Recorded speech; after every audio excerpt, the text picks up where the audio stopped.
Welcome to Board Game Empire. We're going to be giving you a quick preview of Presence, the board game that is coming out on Kickstarter late February. Projected date is February 27th, according to their Kickstarter page. And there's currently close to 2,000 people following it, so we will put the link in the description so you can follow it as well if you're not already. So this game is a game where you use deduction. The visitors use deduction to try to figure out the 4 secret cards, what they are, to either work with the ghost and win the game together, or beat the ghost or spirit by figuring out the secrets before this token meets up with the Hope and Dread tokens. So you are playing one person as the spirit, and more players, all the rest of the players are working together as the visitors. In our game, we played their scenarios, so it required a certain amount of players. We didn't have that many players, so Anthony played as 3 visitors, and I played as the spirit. Even though the visitors aren't really supposed to talk and show each other's cards, he just had to play as 3 of the visitors. And honestly, you're doing that, your actions, you probably don't recall that much anyway what cards you have from one or the other, because he was taking basically 3 turns in a row before the spirit went. So he's basically, his players were going from room to room to try to look at haunted clues and small clues and clue cards that they gained through a lot of these. A lot of them let you draw clue cards to try to get closer to that answer. They'll also be playing they'll also be playing their actions. They get 3 actions, but they have, I think, 5 to choose from. Yeah, you have trade, which you pretty much you could trade between each player, but they have to be close to each other. Play card, form 1 or a card, then discard it. Use room, which is use room abilities, which are located right here. Walk, which is normally the bottom part of the card normally, like right here. And then there's rest, which you need to rest to pretty much replenish your cards. And your card limit is 5, so you're always, gaining cards either through your deck that you get, or you get cards through here that you'll be able to use, or actually it's right here. That's items. Yeah, items, where you'll be able to get items and then, use it throughout the game. So, and that's pretty much it. Yeah, and as the visitors, any items you receive, you put to the right of your player board, and if you're in the same room as another player, another visitor, those items also benefit them. So basically, if they're nearby, so they benefit from your items. For instance, if you have a lamp or the candle, they're going to be in a lit room with you and other things. I didn't play the visitors, so I didn't have the eyes on the items. Visitors do have asymmetric powers, each one, and there's quite a few of them. And so I play the priest, professor, and the detective. So the priest, pretty much when suffering, you may choose which spirit die is increased, choose which spirit die is reduced. If at your fear track, then there's rationality. Suffering does not increase spirit dice. You cannot be comforted by visitors. If you have draw and lose this whole ability, pretty much it's like skull icons. Focus, when using a card to investigate, you may also draw at any time. You may discard to look at all nearby, which is like clues. And so that's beneficial in the rooms, because that determines the end game, because you're getting clues a lot of times that will benefit, and you'll be able to use getting these cards, which we'll be able to use to figure out what the 4 clues are for the end of the game. Yeah, and also as they discard their action cards, we have all this close together because it's table hog kind of.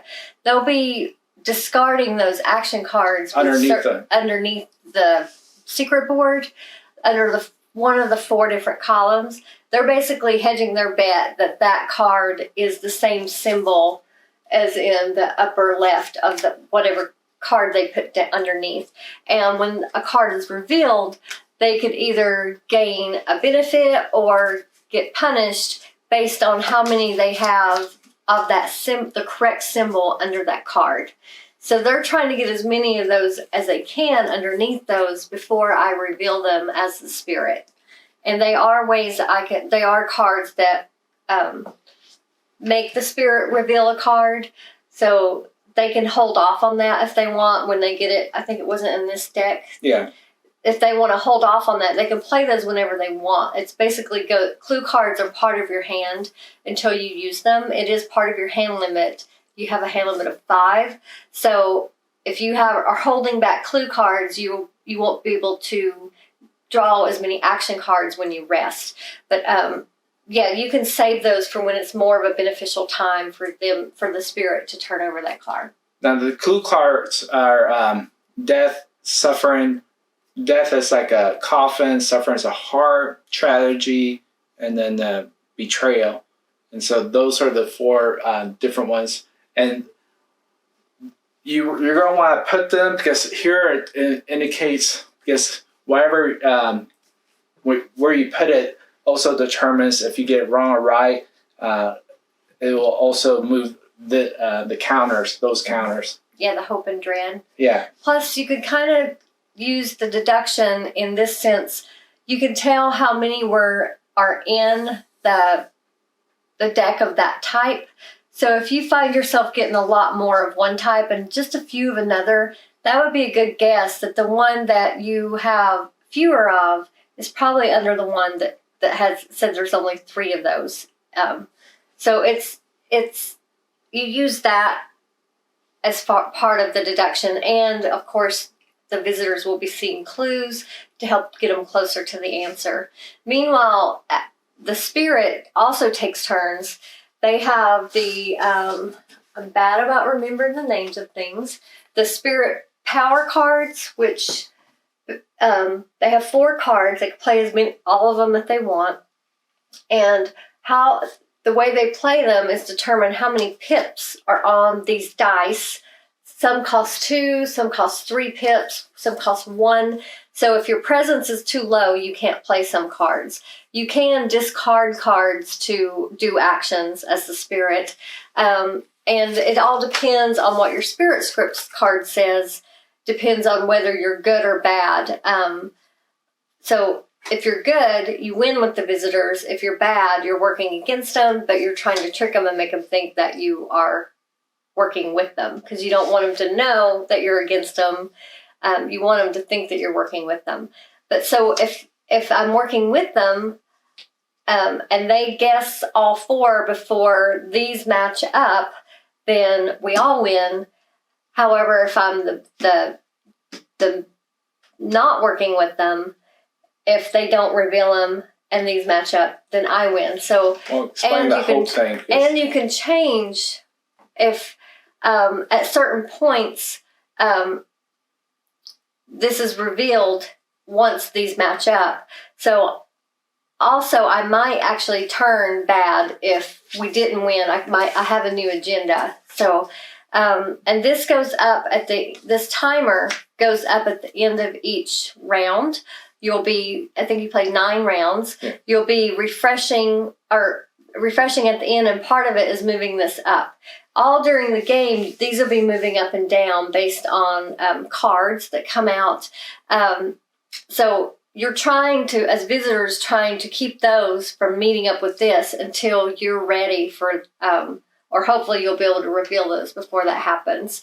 So it's just like a game of push and pull where the spirit is either working it with you or against you.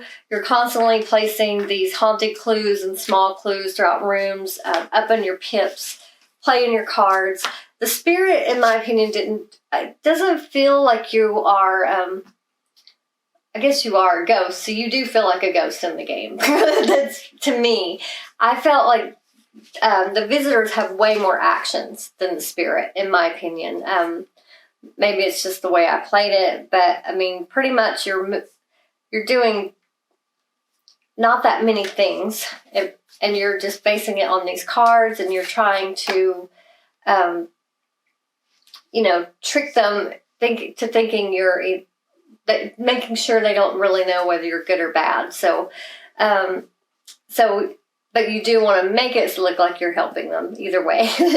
And also the spirit will be locking and unlocking doors. So there's several things that are occurring throughout the game to keep it moving. And we played scenario 0, so that added the west wing. You also can add the east wing. I think I don't know if that was in the next scenario. There was like 3 scenarios for the play testing to play through. So I don't know, did I miss anything else? There's also fear. If you get a certain amount of fear, you pretty much die. And there's also cards that are beneficial if it's dark or if you have a candle. The candle is easy to do. You had to just find places where if fireplace is lit, light your candle and remove any active. So you just pretty much a lot of times have to find cards also that coincide with that. And so there's many different, it's like a puzzle that you have to constantly just figure out. But once you figure out, you pretty much good at that point, and then it's just trying to figure out how to best maneuver around the map. And make sure the rooms you're in are lit if possible. Yeah, but there are some downsides to that because some cards actually hurt you if it's lit. So it's kind of a fine balance of trying to figure out which one is beneficial. So we just covered it in a nutshell. This is the prototype. We do need to say that. So this is... And this is not even the full game. No. So it's more than likely going to change a little, and they'll show you, obviously, the real thing in their Kickstarter. But the rules we have are the playtester rules, so I know they're still tweaking those. So what we're showing you is basically just a glimpse of what it will be, I guess is a good way to say it. So keep that in mind. But if this is a game that if you like this type of game, deduction, hidden clues, deductions, mystery, the theme of, if you like this type of theme, you might want to check out this game. It's not complex. It's more, and I know they'll hone down that more once, when it's the full product. Like, we're just doing a playtesting portion of it, so we didn't really experience the whole thing either. So if this seems like something you might be interested in, just follow their Kickstarter. Again, we'll have the link in the description, and then you could check it out for yourself, see the other, overviews, what other people said about it, see, the hype on their Kickstarter, see what they're offering. So hopefully this helped you to decide or give you an idea if it's something you might be interested in. Please give this video a like. Feel free to share this video, so if there's others that you may think that might enjoy checking out this game. If you're already subscribed, thank you so much for being a subscriber. If not, we hope you will subscribe and click that little bell so you can see all of our content. We do quite a bit of content each week. Thank you again, and we look forward to seeing you next time.